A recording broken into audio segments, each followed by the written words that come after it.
A troubling truth is beginning to emerge after Prince Harry's solo trip to London without his wife, Princess Meghan of Nigeria. Yes, the King was too busy to see his sulky son.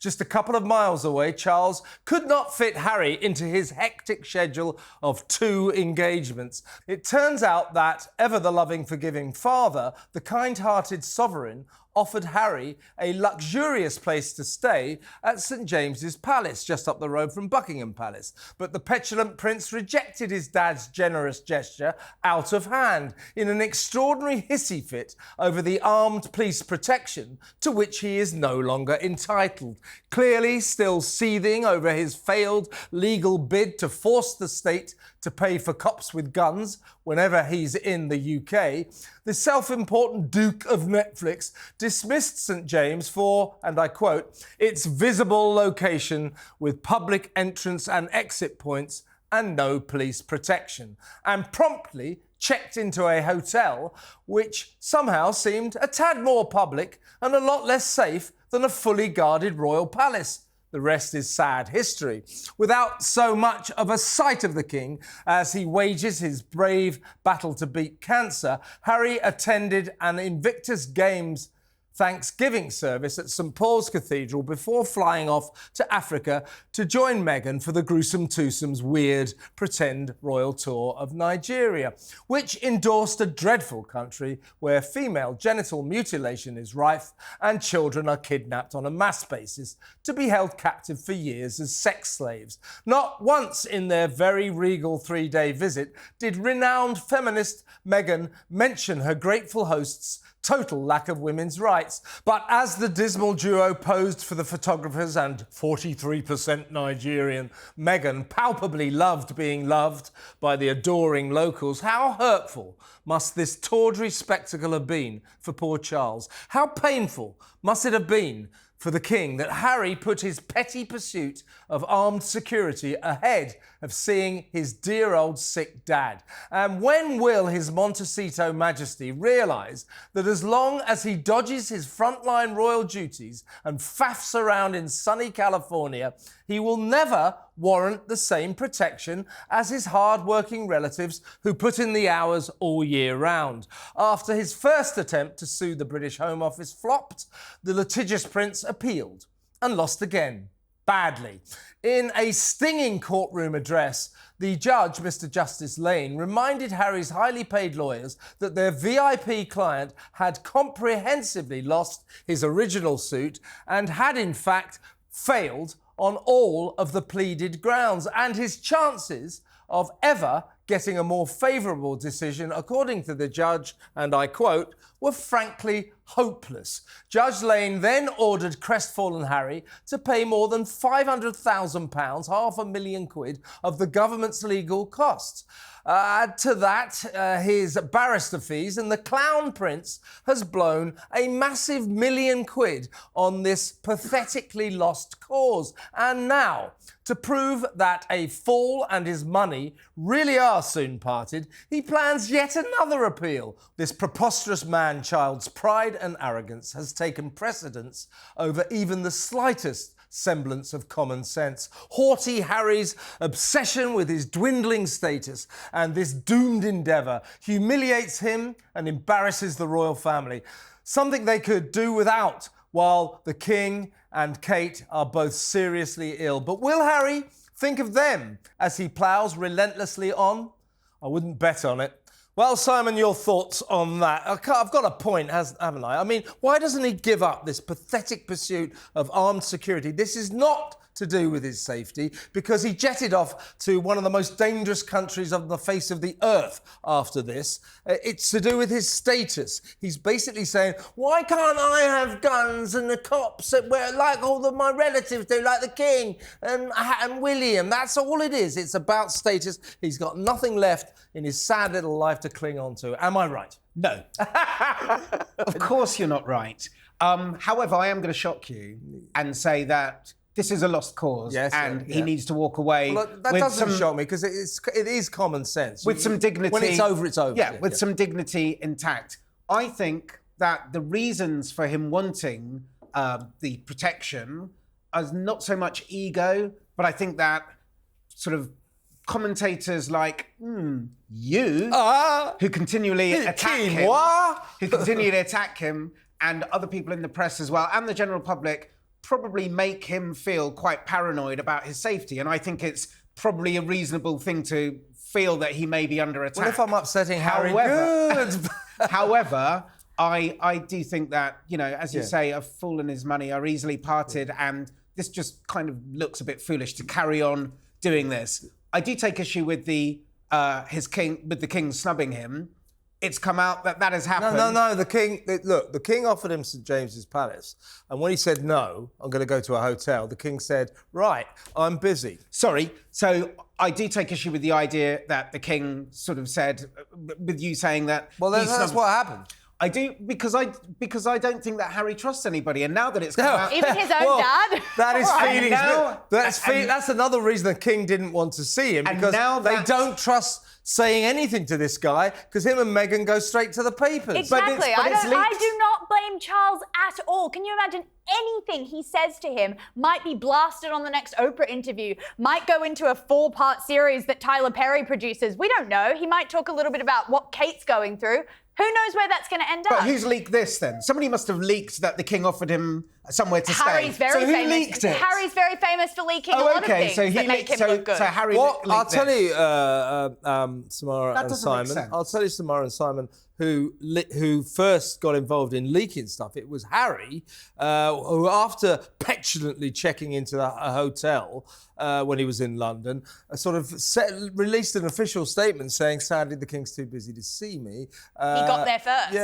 He tried to preempt the truth. And the truth is... I don't think that's leaking. I think that's spinning. Well, and I think okay, all right. I stand corrected. Pathetic spinning, right, Samara? Yeah, absolutely. I mean, Harry is the king of the spin. All the quotes that they give to the media through their sources are clearly all by them. They're not very good at checking, what did they say? What did the palace say? They say things that is exactly what Meghan would have said. It comes straight from her mouth whenever they give these sources that are so-called from their side. However, by the way, talking about official spinning, when they got to Nigeria for their very weird pretend royal tour, half in, half 3 out. days, what were they doing there? Nobody knows. They released no fewer than 8 press releases to say what a triumph it was. because they're not doing press conferences, which is what Thank happens. God. Which is what happens on normal tours. So you put out a press release instead. It's there, written down. It can't be spun. It can't be misconstrued in another way. And to come back, we do know that other royal offices of the King and the Queen and William and Kate were also spinning and leaking their own stories as well. That has been proven. You're right. I mean, the royal family always deny that they spin at all or that they talk quietly to newspapers, but they do. Yes. A lot of the time it's in reaction to a lot of what Harry's been putting out there. I mean, sorry. But... So 2 wrongs that make a right then. Well, no, but... I've always felt that they do, actually. But that's why you failed maths. You got the second part right. Sorry, when Harry publishes an entire book going into very, very private things about his family... And his dick. Yeah, exactly. Thank you. I didn't want to remember that, but now I have. Yeah. I think that basically they have a little bit of a right to put little things out there to try and control the narrative because they're not allowed to publicly say anything. You might be too young to remember the Dimbleby interview that Prince Charles did, where he was a little bit patronising. Probably too young to remember. I know my royal stuff, Simon, but okay, all right. Do you remember that interview that Prince Charles did with Dimbleby? Yes, I've watched it on YouTube. Ouch. Yeah. Well, you know, the royals are used to doing interviews. Diana did it. The Duke and Duchess of Windsor did it. Charles has done it. Harry has done it. And I think it's sort of, you take your own bias into... And of course, Prince Andrew did it with a great sense of triumph. What a marvellous interview that was. Well. Nobody ever comes out of these things. Nobody ever comes out of these things looking good, though, do they, Kev? When the royals do interviews. Not really. They get torn apart. You're picked apart, shall we say? Yeah. But you're right. You did a good put down to me on the last edition of What Just Happened. When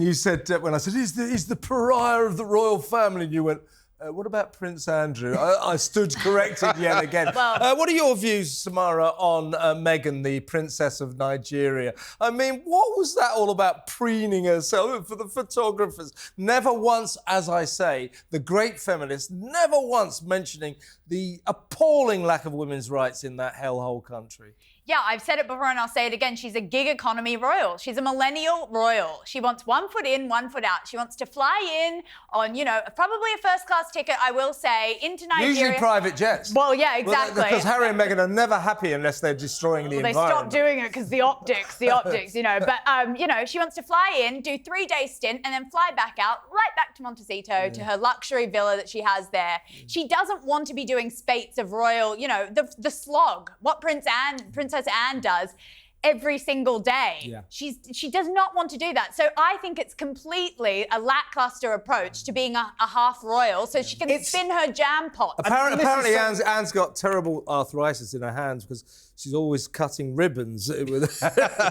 opening stuff every day. She's earning her private protection. I went to a little function once with Prince Philip, I move in the high circles, but it was a little press function, the press club, where he unveiled a plaque. It was like 50 years of the press club or something. And in private, he's a very funny guy. And he went to lift the veil. He went, he said, the world's most experienced plaque unveiler. Self-aware kid. But that's what they do, isn't it? Great sense of humour. Yeah, exactly. I think that, listen, apart from the fact that you have knocked Nigeria mercilessly over the last 2 weeks, which you need to stop. It's going to get worse. I don't see you coming on here apologising for all the young kids who were taken away from the indigenous people in Australia. You can't go round apologising. Sorry, wait a second. Sorry, Simon, how is that my problem? All right. You can't go round Everybody, apologising. excuse me, it's time for a bad ad. Cheese, glorious cheese. Tastes mighty inviting. Cheese, glorious cheese. It's so tantalizing. Whether you like it saucy, snappy, mild, or wild, real cheese has a taste for you. Enjoy cheese, marvelous cheese, wonderful cheese, glorious cheese. Well, all of the people who appeared in that advert are now dead, having had heart attacks. Well, when I was in the States, right, one thing, I love America, I love Americans, I love everything about that country, except they're not very good at cheese. Have you ever tried jumping jack cheese? Most of their cheese is like hard milk. That's all it is. Why is it bright orange? Is there something called pepper jack? Yeah, and then you get there's a Monterey. cheese in a tube that you squeeze out. Primula that Alex that's was right, going on about the other week. And when I was there used to be this advert, right? It was this little kid going, cheese, cheese, 2, 4, 6, 8. I could eat my body weight in cheese, cheese, wonderful cheese. And it wasn't wonderful cheese, it was utter crap. But at least the ad worked. Yeah, Can we but find anyway, that child? on that bombshell, on that cheese-fueled bombshell, we are going to a proper break.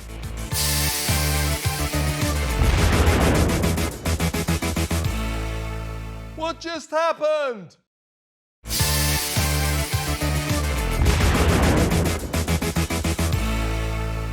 He's mad as hell. It's Kevin O'Sullivan. Welcome back to What Just Happened. I'm still with the great Simon London. When I say great, I'm just saying that to butter him up. Everybody hates him, me included. And Samara Gill, she's her debut and she's on fire, I would say. She's absolutely thrashing Simon because his arguments are so feeble. But he's sitting there looking really pissed off. Anyway, while the jury considers its verdict at the trumped-up Trump trial that could decide the result of the presidential election, there is surely something more important for anxious Americans, and indeed the world, to worry about: the mental capabilities of Democrat contender Joe Biden. If Donald Trump loses the hush money case in New York, as many as 30% of Republican supporters, nearly a third, say they may well balk at voting for a convicted felon, which would undoubtedly propel 81-year-old Joe back to the White House and beg the terrifying question, Is this doddery octogenarian even remotely up to the job? I fear we could find out if the TV debates scheduled for June go ahead as planned. Despite Biden's heavily edited "Bring It On" video challenge to Donald, many Washington insiders believe the Democrats will wriggle out of their man going head-to-head with his bombastic rival because they fear he will be annihilated on live television. Whatever you think about Orange Guy Trump, his cognitive abilities are all there. Whatever you think about bumbling Biden, he's not all there. And now we know he knows it too. In an extraordinary affront to transparency, the president is trying to block the release of a recording of his interview with a special counsel amid a Department of Justice investigation into the handling of classified documents. The case against Biden was dropped because the Attorney General decided it would be difficult to convict, and I quote, a well-meaning but elderly man with a poor memory. In a 345-page report by Robert Hur, who questioned Biden for 5 hours over 2 days last October, it was revealed that the president's hazy memory had, and I quote, significant limitations. Poor old Joe couldn't recall when he was vice president, 2009 to 2017, and was vague about the Afghanistan debate, which was once so important to him, nor could he even say within several years when his beloved son Beau died, 2015. And this guy could spend 4 more years in the Oval Office as the most powerful person in the world with his finger on the button, a frightening prospect that is frustrating millions of Americans. If they don't vote Trump, they get Biden and his alarming lack of marbles. What an unpretty pass for US democracy to come to. A potential choice between a convicted criminal and a just about living fossil who quite clearly is not at the races. He isn't even very good at standing up. For my money, we'd better hope that the jury sees the shameful Trump trial for what it is, a blatantly biased lawfare bid by a Democrat prosecutor and a disgracefully prejudiced judge to undermine the Republican candidate. Because if they don't acquit, looks like it's rickety old Biden for 1 more term, unless, of course, he falls flat on his face in the TV debates. Knowing him, literally. Am I right? I mean, this is a problem. That trial is a disgrace. Alan Dershowitz, a well-known Democrat, left-leaning lawyer, veteran lawyer, he wrote a piece for the Mail this week saying that even he finds it disgusting. He said this case should have been kicked out a long time. The prosecutor, Alvin Bragg, is a Democrat prosecutor. The judge is just disgracefully biased, as I just said. But nevertheless, New York is a Democrat state. There's a majority of Democrats on the jury. He could get convicted, and law-abiding, law-respecting citizens that they are, many Republicans just won't be able to bring themselves to vote for a man who's been convicted in a court of law, which is a tragedy. It's a tragedy for American democracy. Yeah, absolutely. I think that this case, obviously, I think Trump's going to come out triumphant, and it's just going to be the final nail in the coffin for the Democrats. When we talk about this debate that's going to be going on, I think it is going to be the kiss of death for Biden, because he's going to, if he can even walk out onto the stage, okay, he's going to get absolutely slammed by Trump when that does happen. It's going to be CNN territory. It's going to be, anti-Trump, but he's still going to own him because Biden presents as old. That's what I'm going to say. And even though that Trump and him are similar in age, I'm sorry, but Biden just presents so old, and he's like a walking dead at the moment. I don't know what else to say about that. I think he identifies as dead, I think. Simon, your thoughts? Okay, so listen, I'm not going to argue against you about the fact that Biden presents as old. He walks slowly, he looks old. But it was an interesting what you said in that monologue, Kev, about him being a well-meaning man with a hazy memory. A lot of us, when under pressure, can't remember what we did last Tuesday. Yeah, and that's fine, but not for a president. I have a hazy memory, but I'm definitely not well-meaning. That's been proven again and again and again. Trump has been convicted for defamatory reasons. He's been convicted for.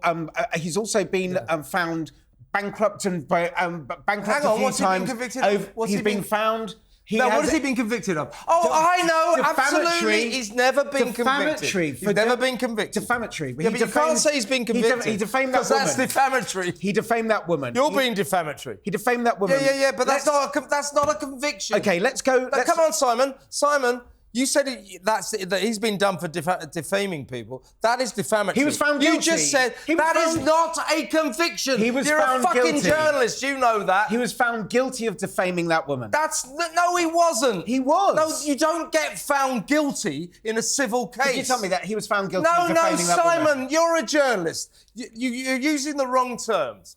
He wasn't found guilty. He's never been convicted of anything. Now, what do you think about this trial? This trial is a disgrace. No, it's not. No, wait, this is the issue with the Democrats. They try and pinprick different things. Oh, that woman's defamed, Oh, Stormy Daniels, who's a porn star, who he paid to have sex with him.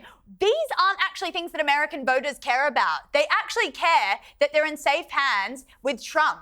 All this terrible stuff, the Ukraine war, the Israel, Gaza, it all happened under Biden, okay? People really want to be back in the hands of someone that people are scared to mess with. And by the way, Donald Trump pledged today that under his presidency, he will get our colleague who works for the Wall Street Times, the Wall Street Journal, Evan Gershkovich, released from a Russian prison. And I know he will. You're going to piss on that? Well, Trump said that he was going to. You're going to piss on that? Trump said that he was going to defeat ISIS. Trump, the way that he dealt with the the way that he dealt with the Taliban. Don't you think that's a good pledge? And Trump, don't you think? Pretty sure it was- Do you think? No, you can't fucking finish. Do you think that is a good pledge? Do you think that is a good pledge? Yes, of course I do. Of course I think that's a good pledge. Trump is the most. Sorry. Trump is one of the most. You're laughing at me. You're just trying to fish around, see if you can find the worst insult possible. He is so terrible for democracy. The way that he is undermined. What do you think the Democrats The way that are he doing? has undermined What do you think? Let me finish. Let me finish. The way he has undermined American democracy by always calling into question the result of the election and pouring cold water on that means that American democracy has been sort of outrageously damaged by him. I think for that reason alone, he shouldn't be allowed to stand. No. Well, that would be undemocratic. But the point is, the Capitol Hill thing. It's problematic, Yeah, but we're really stewing on it. But here's my point. Oh, sorry, an insurrection. Let's just push that to one side. Well, he didn't start it.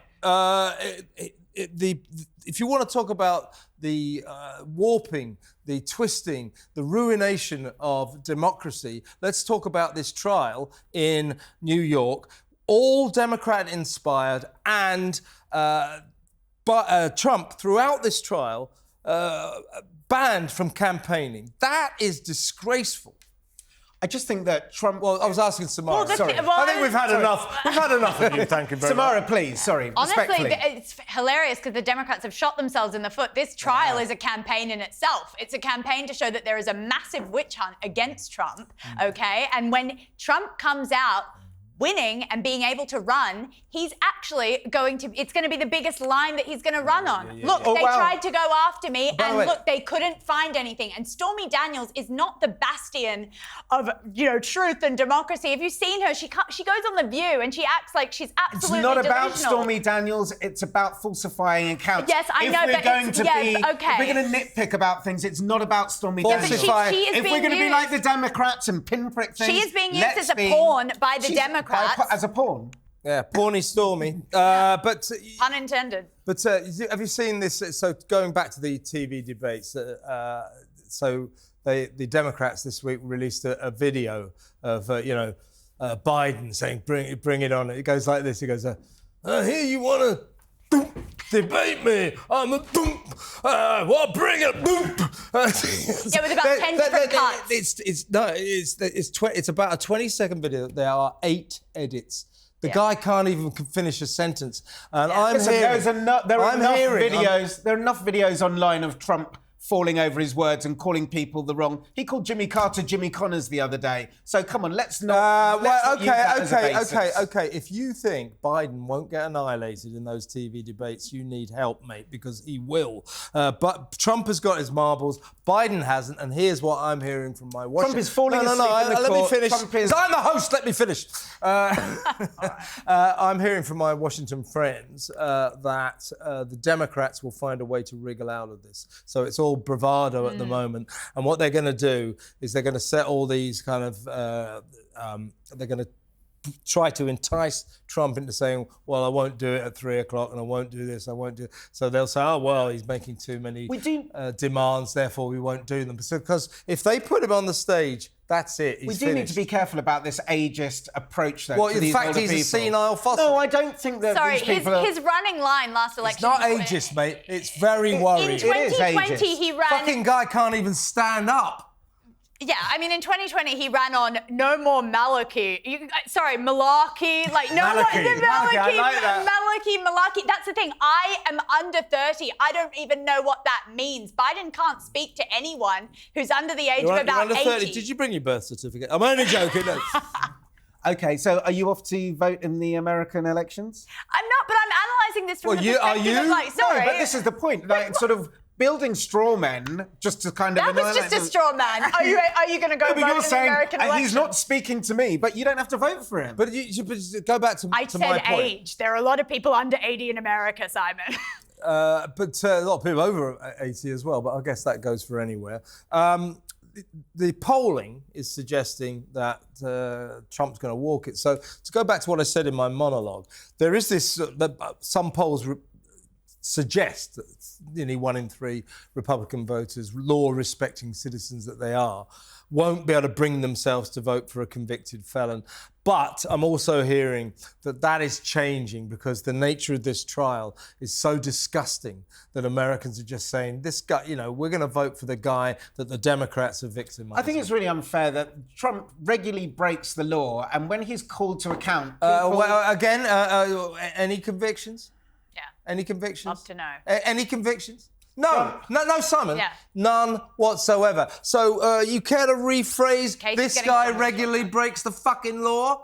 Trump regularly You didn't say bends fucking. the rules and is okay. now called to account, and that is seen as, oh wow, we shouldn't call famous and popular people to account because that might be a bad thing to do. He is the same as every other American, and the law applies to him. Yes, you can't but just this sort of isn't say, the proper you can't case. just sort of say, oh, because it's political. Everything. I mean, if you're a politician, everything is political. If you think this if he does something wrong, he needs to be called to account. If you think this trial that shames America is not an affront to American democracy, again, you need help. It's time for a bad ad. Who ate all the macaroni and cheese? Look, Cheddar Goblin! Cheddar Goblin, did you eat all the macaroni and cheese? Nothing's better than cheddar. Cheddar Goblin. Cheddar Goblin! Cheddar Goblin! Cheddar Goblin!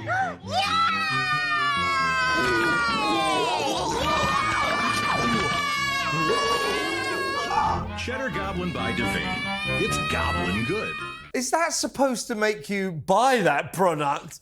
I mean, Cheddar Goblin's very terrifying. We thought it looked like me, you, and Kev. Yeah, well, it's certainly... It looked like a cheddar exorcism. It looks like me first thing in the morning, definitely, including the spewing. Oh, my God, what an advert. That was awful. I mean, that's... really? What kind of agency came up with that? You can imagine picture agencies had to pitch their adverts to the company. Listen, this is what we've got in mind. I mean, if I was working for the Cheddar Goblin Company or whatever they call it, I would have gone, A projectile. No, hear me out, everybody. It's a projectile vomiting goblin. Children will love this. We've got this great idea. What we're going to do, we're going to have this hideous, scary goblin, and he's going to puke your product all over these kids. And that company went, yeah, great idea. Yeah. There they are. There's the 2 kids about to get puked on by the Cheddar Goblin. If I was working for the company, I'd go, yeah, we've got the Cheddar Goblin and puke on the kids. We've had to think about your proposal and your pitch, and we've decided you can right off. What a... Look at that! That is disgusting. That is disgusting. It really does remind me of this morning. I had a couple of drinks last night. You know the way it goes. Anyway, we are now going to go to a real break.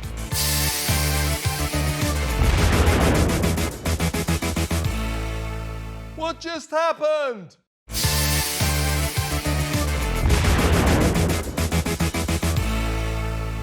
He's mad as hell. It's Kevin O'Sullivan. Welcome back. Still with the Cheddar Goblin. No, sorry, Simon London and Samara Gill, who have been fighting like cats and dogs. That's what we like.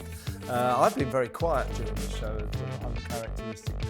But that's going to end right now because we're going to talk about anti-Semitism. We're going to have a proper discussion, seriously, about in my mind, the extremely alarming rise of anti-Semitism since October the 7th, which seems like a very strange trigger for Jew hatred. I mean, they were the victims of Hamas's invasion, 1,400 massacred, raped, babies burned, and that seemed to spur everyone into hating Jews and hating Israel. It's kind of strange, but whatever the cause, it is happening. We see it on our campuses, all these pro-Palestine tents, and in America, for extraordinary scenes over there.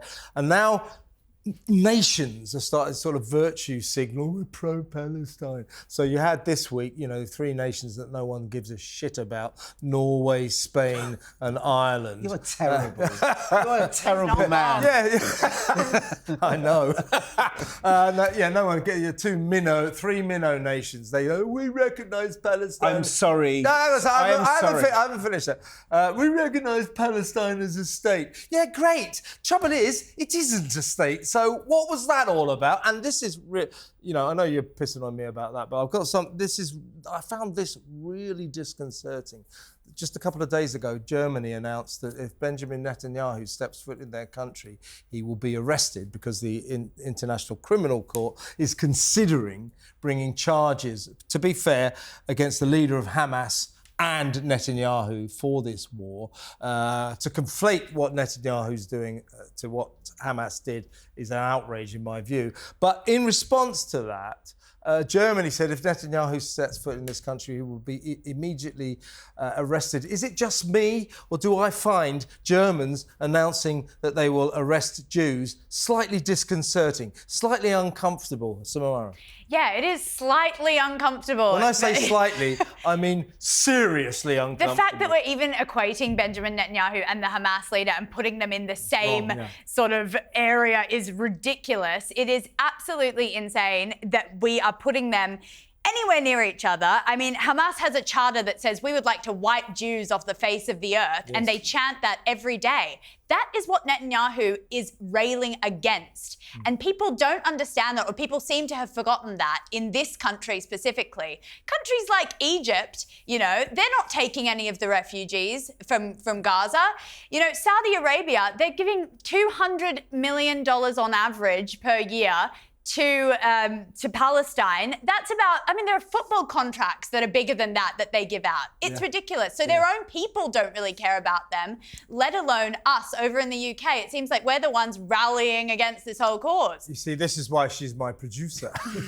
Simon, I think you want to say something. Yeah, something, I find it very, very troubling that Jewish people are being asked to apologise for everything that Israel does, where I don't think Palestinians or Arab people are being asked to apologise for things that Hamas do. I don't think there's an equivalence. And I think, after October the 7th, I wanted to put out a message to my Jewish friends. I have a lot of Jewish friends, and saying, I really stand by them, and I think it's a real, it's a real traumatic experience that I don't feel that they were allowed to grieve in public. And a lot of people just sort of came back to me and said, well, what about the Palestinians? You're really Islamophobic. And I wanted to say, look, if my friends were involved in a motorway pile-up, I would go to the hospital to see my friends. I wouldn't feel that I would, hopefully people would take it as read that all the other people in the pile-up I would feel bad about as well. But I want to say, see if my friends are okay. And I think that there's this sudden attack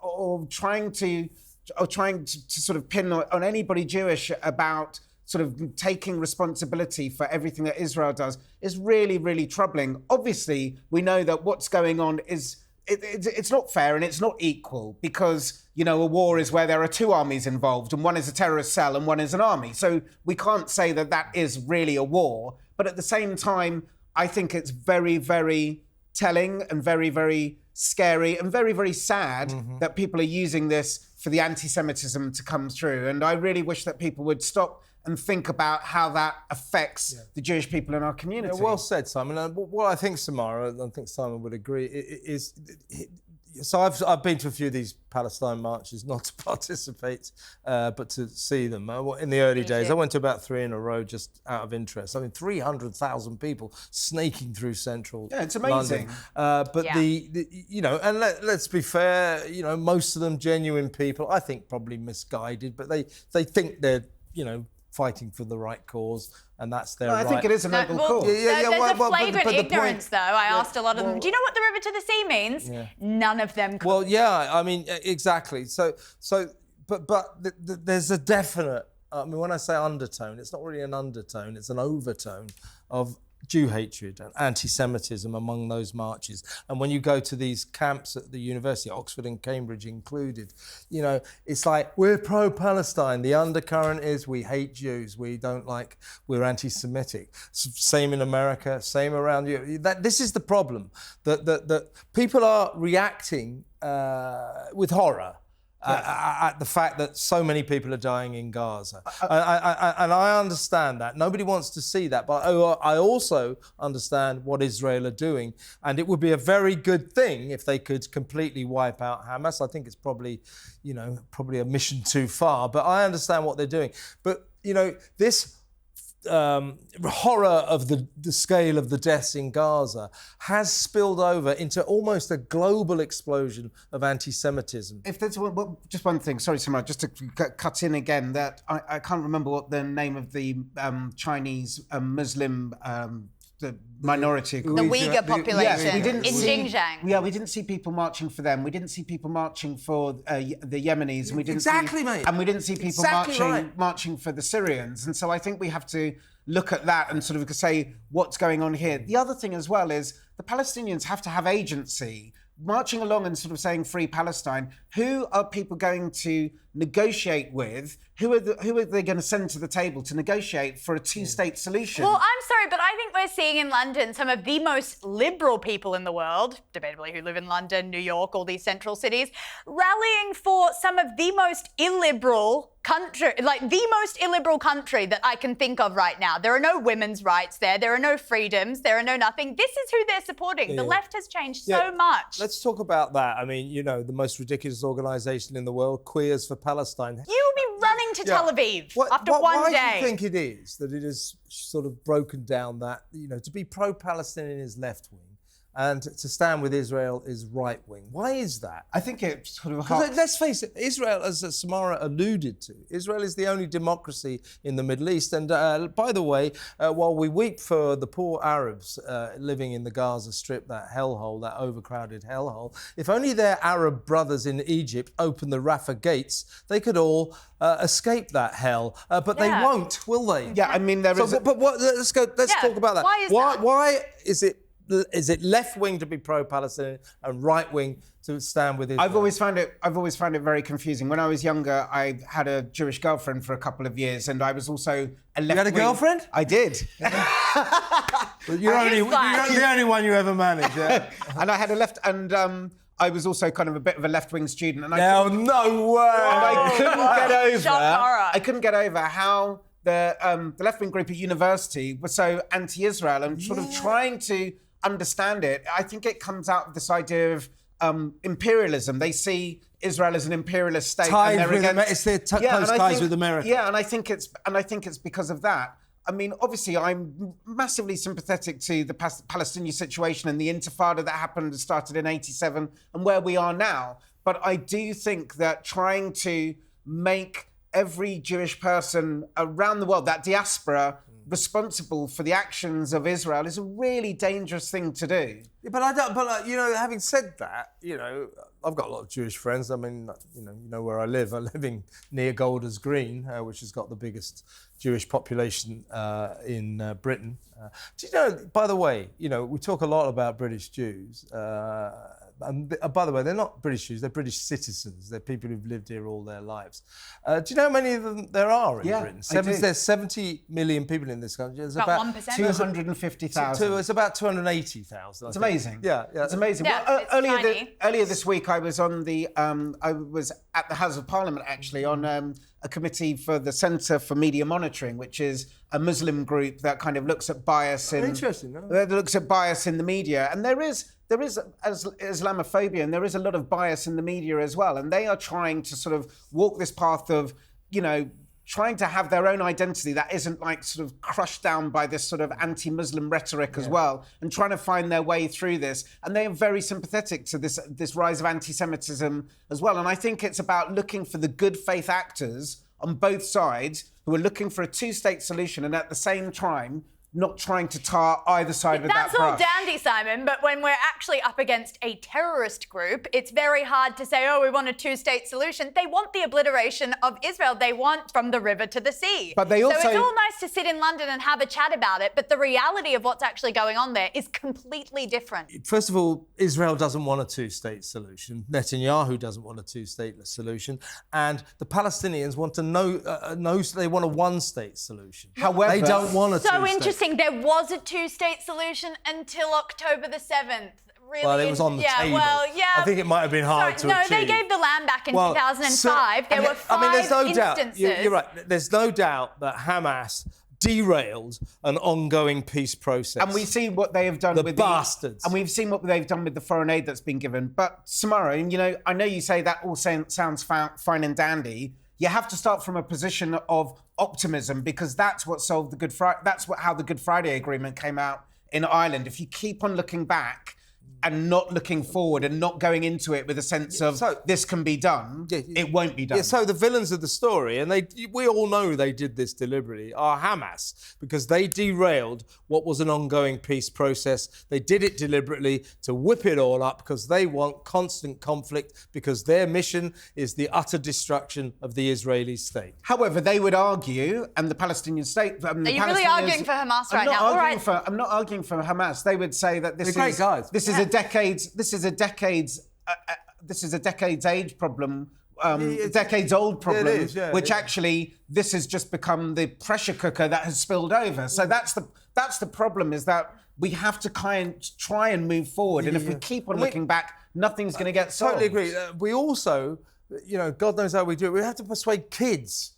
All these university kids and younger kids and young people who seem to feel that the good, the right and the conscious thing to do is to hate Jews, is to be anti-Semitic, pro-Palestine good, pro-Israel bad. We've got to persuade them away from this. They don't even know they are spilling over into this scourge, the vile scourge of anti-Semitism, because that is the atmosphere on these marches. That is the atmosphere on these pro-Palestinian camps. And God Almighty, we've got to do something about it. And I think we need sensible and truthful reporting as well about this as well. I've never actually done that during my career. There is a lot of bias. I've always avoided it. There's a lot of bias in the media about this, and we need to kind of look past all these clickbait headlines and try and get to a point where we are actually, not all the misinformation that comes out. We've seen a lot of misinformation on both sides about this as well.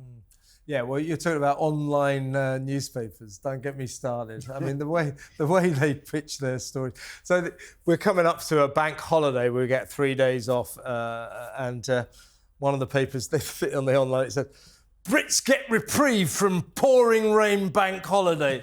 It's like, why not just say it's going to be nice weather? Anyway, I think we're going to a bad ad. I like Bingley.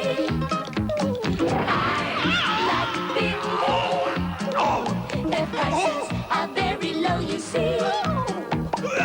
From here to home, it's Bingley for me. I like Bingley. And remember, for lowest prices and biggest bargains this side of Hong Kong. I like Bingley. That's Bing Lee. It's a shop, chain of shops in Australia. Are all your shops racist? Do they usually do these kind of racist commercials? Yes, Samara, please tell us. Yeah, I know you wanted to get into that earlier, Simon, but no.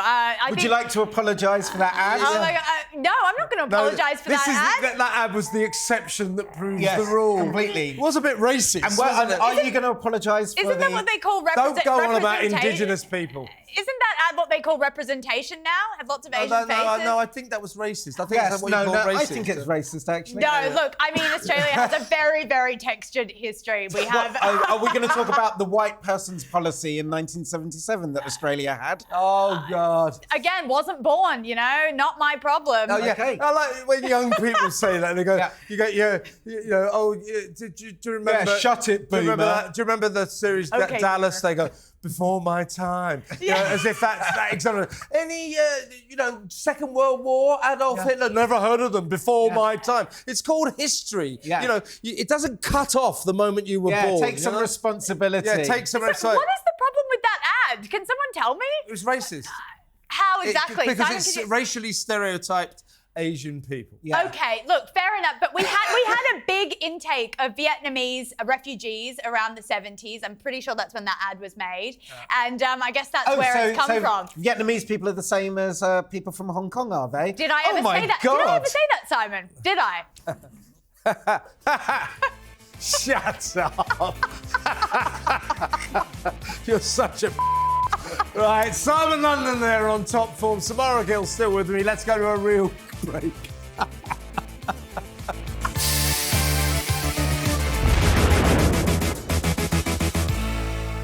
What just happened?